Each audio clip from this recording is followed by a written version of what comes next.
It's your boy Duffel. We're here right now. This is going to be the first exclusive Fairway Fits interview with the PGA Tour golfer. I got my dog Jason there. Fella. What's happening? Good. Happy New Year. It's good to see you. Let's just start with this, man. How you doing, man? How you feeling? I feel good, man. I'm like, we got off to a decent start in Hawaii. I mean, finished T10 there. So, like, it was kind of you're talking about fit, obviously the new look for me was kind of like a little different for most people to see me out in the golf course with it. But like overall the game feels pretty solid. I'm pretty happy with everything and I'm just gonna keep moving, keep grinding, Okay, so obviously, we're talking about the fashion, we're talking about the fits right now. So just like you said, obviously you're with Malbon Golf right now, the first, I would say, golf luxury brand that has a PGA Tour ambassador in yourself. So you're basically setting a new trend right now. Like, typically it's like, Nike, it's Adidas, it's Puma. Yeah. But, what went into that thought process for you to when Nike was, when you're leaving Nike? Yeah. So essentially what had happened is that I was sitting there going, okay,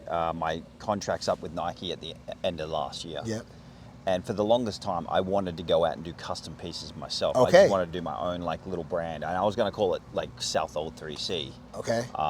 And just put like really small writing, very like, unique pieces that are like kind of custom, different fabrics, different fits. Like I was gonna do like, pleated, double pleated pants, like kind of the wider fit, like kind of stuff that I'm wearing kind of essentially now. And do it that way because I was kind of inspired by like, the old school guys like Hogan and everything like that. But then I talked to my agent Bud and he's like, Malbon, they want to, they'll make anything for you if you want. Right. And I'm like, okay.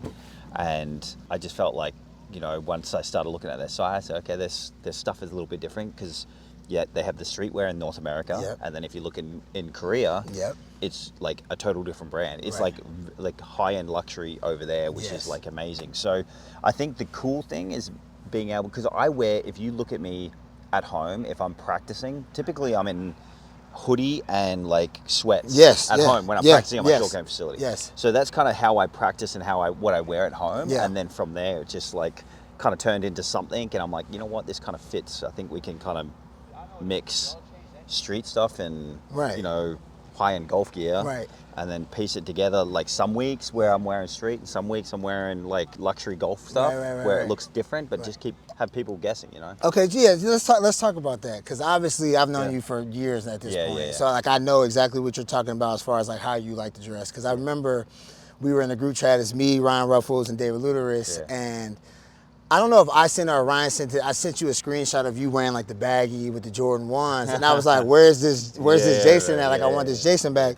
And then you started wearing more of it, and so now we kind of see that with your fits. Yeah, and that's essentially like if you look at Nike and look at all these Adidas brands, like even just like athletic wear in general, like typically it's like very slim fitting stuff, like even the Puma gears. Like slim fitting stuff, that like it's very cut, like the swoosh. It's very iconic when you're looking at it. Like it looks fit, like everyone looks fit and like looks tight and looks really good. Yeah.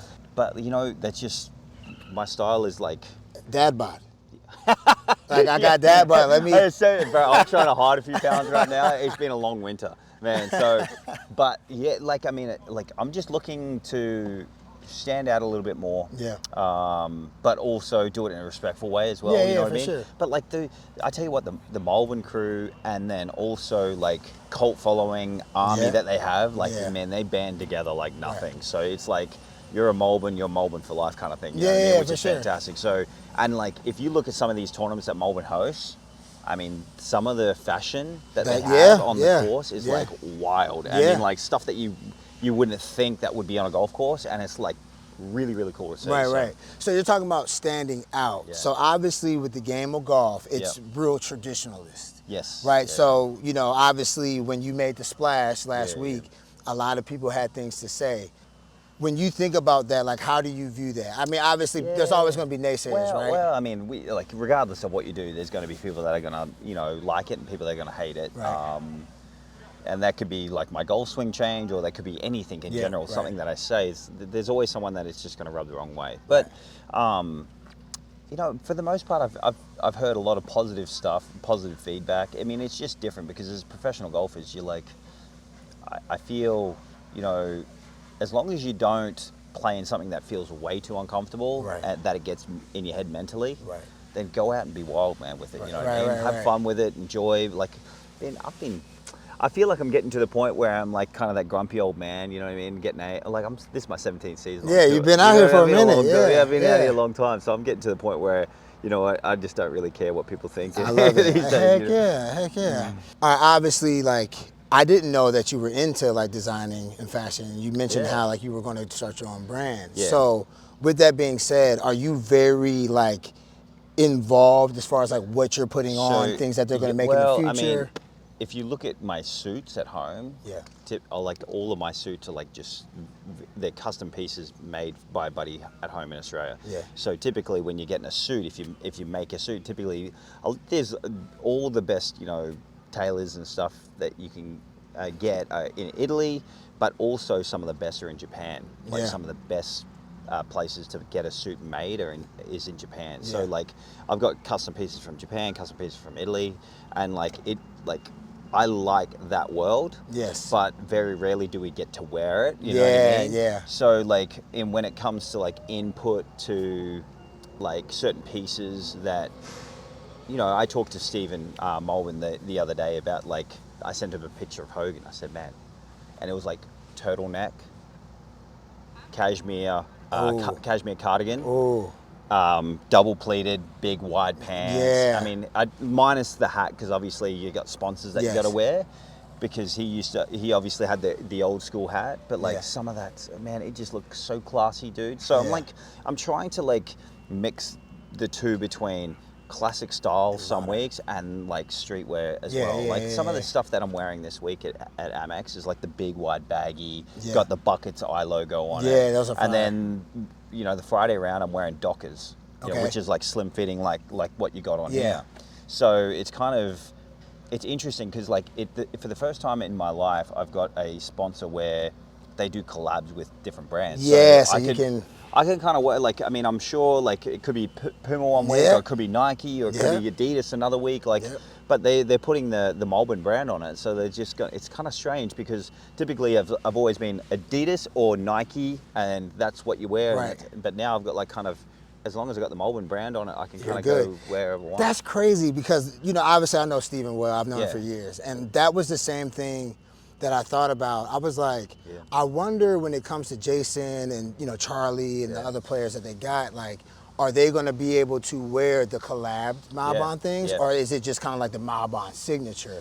And so you just answered that question. So people, he's going to be rocking fresh stuff all year, and like he said, he's going to be making you guys guess. Like, you're not going to know. I can already see. Maybe something I might do is like, what is Jason going to wear this week? And just come up with like something to talk about. But yeah, like dude, I mean, fantastic. I did not know, like, when it came to like fashion, like you were that like locked in on things. You're talking about like Japan. You're talking about man, I'm talking about different, like the big thing is about like, I mean, we could get into a huge thing. But like I was talking to Stephen about like getting like linen pants, like a whole linen, like kind of, because it's weird, because if you have linen, like it doesn't stretch. But like then you talk about like resonance and like how like linen, or how like fabrics can vibrate a certain way, because you're talking about like low vibrations, high vibrations, how it makes you feel. Because when you wear like all linen, or like a wool, or even like a hemp, like they're like the most, you know, they vibrate at the most. And we're getting into like he's locking in. Some floppy things. He's locking in right now. I like crunchy this. stuff. You know what I mean? But like certain things, certain fabrics, you'll notice, and everyone goes through this, where they put on something that like just feels amazing. That it like it could be the fabric, and like it just makes you feel amazing. And then when you feel amazing, you know, it makes you do look good. You play good, they pay good, baby. And then I know for a fact, like with linen, like typically you wear linen when you go on like a trip to like an island. So like anytime I wear linen, I sleep in linen. So anytime like I know I wear linen, like I'm like, oof. Like I know I feel good. Okay, Okay, so let's go over to the fairway portion of this. Like obviously, you are going to be locked in Malbon gear all year. I'm excited for it. I remember when Stephen, you know, brought it up to me during your Brighter Day Foundation. He was like, hey, like I'm trying to get Jay. I was like, that'll be sick. You know, so I'm glad it worked out. Okay, let's talk about golf a little bit. Like last year, was it the Byron Nelson? Yeah, Byron Nelson. Yeah, you went and got you got to win at the Byron Nelson.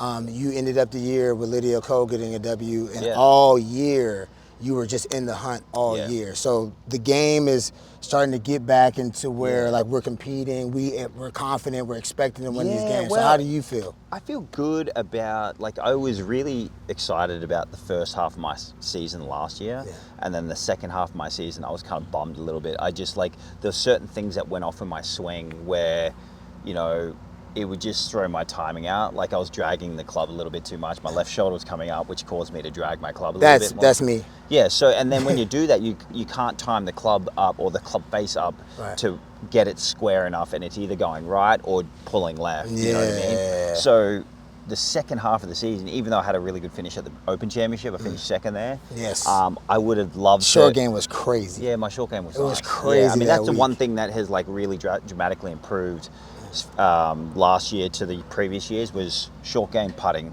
Like, I got those back, which was nice. And then the first part of the season, I had really good hitting, and then the second part, kind of the hitting just kind of dropped off a little bit. So I'm going to try and make that a little bit more consistent this year, hopefully, and then see how it goes.